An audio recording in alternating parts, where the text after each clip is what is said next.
Good morning বন্ধুরা, আশা করি বন্ধুরা সকলে ভালো আছে, সুস্থ আছে। আমিও ভালো আছি, সুস্থ আছি।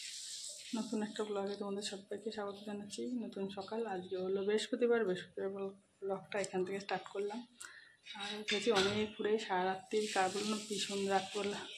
আগে ভিডিওতে বলছি কারেন্ট নেই, রাত্রিবেলা সেই 9টা নাগাদ কারেন্ট গেছে আর আসেনি। তারপরে লো ভোল্টেজ, সারা রাত্রি একটু ঘুমাইনি। আর উঠে দেখো ছেলের পড়া আছে 11টার থেকে, তাই সব কাজটা গুছিয়ে যেতে হবে। রান্না বসিয়ে দিয়েছি, এখন বাজে 6:30 আর কি। আর উঠেছি তো অনেক ঘুরে কী করে ঘুমোচ্ছে, আসছে না, মশা কামড়াচ্ছে গরমে। উঠে পড়েছি, উঠে কাজকর্ম সেরে ভাত আর ওদিকে ডাল বসিয়ে দিয়েছি, এদিকে সবজি কাটছে। আর কি রান্না করবো তো পরে শেয়ার করবো। তোমার দাদাভাই ছেলে এখন উঠলো, দাঁত ব্রাশ করছে। তোমার দাদাভাই উঠেছে অনেকক্ষণ হলো। তো চলো সারাদিন সঙ্গে থাকো, পাশে থাকো, দেখতে থাকো। আর ভিডিওটা প্রথম থেকে লাস্ট পর্যন্ত দেখো, লাইক দিয়ে দেখো প্লিজ। আর সবাইকে প্রচুর প্রচুর ভালোবাসা, নতুন পুরনো সব বন্ধুদের। চলো সারাদিন সঙ্গে থাকো, পাশে থাকো, পরে আসছি। বন্ধুরা এখন 8:40 বাজে আর আমার রান্না কমপ্লিট, রান্নাঘর মোছা টোছা কমপ্লিট। আজ দেখো ছেলেকে খেতে দিয়েছি, ছেলে খাচ্ছে। আর আমি ধরবো 10:10-এর ট্রেন, কারণ স্নান করবো। আর দেখো রান্না করেছি কি তোমার, মাছ, বাটা মাছ আর আম ডাল আর শসা কেটে রেখেছি। আর আমাদের জন্য সেই সবজি টবজি দিয়ে ডিম ফাটিয়ে ভাত ফ্রাই করে নিয়ে যাচ্ছি আর কি।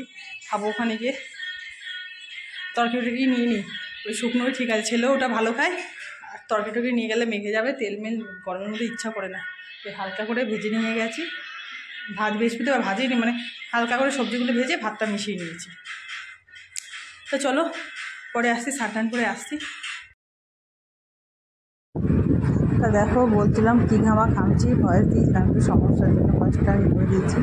আর দিয়েও বদ্দি এসতে, বদ্দি ফুল নেবে তা পুজোদের দিয়ে, তাই বদ্দিকে ফুলটা দিয়ে দিলাম।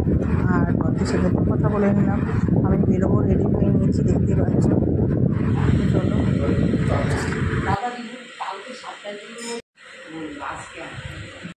এদিকে দেখো আমি ঠাকুরনগর স্টেশনে চলে এসেছি। এই যে ছেলে দাঁড়িয়ে গেছে, এই যে আমি যে তোমার দাদাভাই এসেছিলো, তোমার দাদাভাই ছিল, ছেলে আগে চলে এসেছিলো সাইকেলে, আমি হেঁটে এসেছি। আর এদিকে দেখো ট্রেনে উঠে গেছি, ছেলে উঠে বসেছে, আমি উঠে বসেছি। আর এই দেখো বান্ধবীর বাড়িতে রয়েছি, তা ছেলেকে পড়তে দিয়ে ওই বান্ধবীদের বাড়িতে, পাশেই বান্ধবীর বাড়ি, তাই বাড়িতে এসে একটু বসেছি। আর বসে নিয়ে যখন বান্ধবীর বাইরের পরিবেশটা খুব সত্যি সুন্দর, তোর পাড়াটা ভালো লাগলো বেশ, ওদের পাড়াটা মানে খুবই সুন্দর, খুব ঠান্ডা পড়বে। পেছনেও একটা পুকুর, সামনে একটা পুকুর, তাই জন্য ওদের বাড়িটা না প্রচণ্ড ঠান্ডা। আর দিকে দেখো আমরা খেয়ে উঠলাম, এখানে বসে খেয়েছি সবাই মিলে, ওদের ব্যাগ আমাদের সবাই। আর দেখো খাওয়া দাওয়া করে চলে এসেছি। তা অঙ্কর ক্লাস, এবার অঙ্ক স্যারও যে অঙ্ক করাচ্ছে, আর আমরা সবাই বসে রয়েছি। প্রচণ্ড গরম, তো বাইরে মানে বসার মতন জায়গা নেই, তাই যাই হোক পড়া হয়ে গেল। আর এদিকে চলো গোবরডাঙ্গা স্টেশনে এসে ছেলে বলছে মা আইসক্রিম খাবো, প্রচণ্ড গরম তো।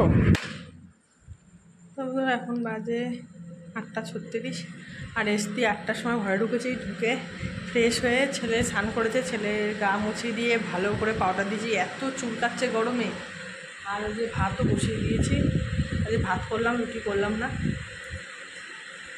ছেলে ঘরে শুয়ে রয়েছে, ফ্যানটা ছিটিয়ে যেন এই সকালে বেরিয়েছি তো, প্রচণ্ড শরীরটা ভালো লাগে না, মানে খাওয়া কী হয়েছে, তো খাওয়া যেতে চুলকাচ্ছে, পিটি করছে সব জানো।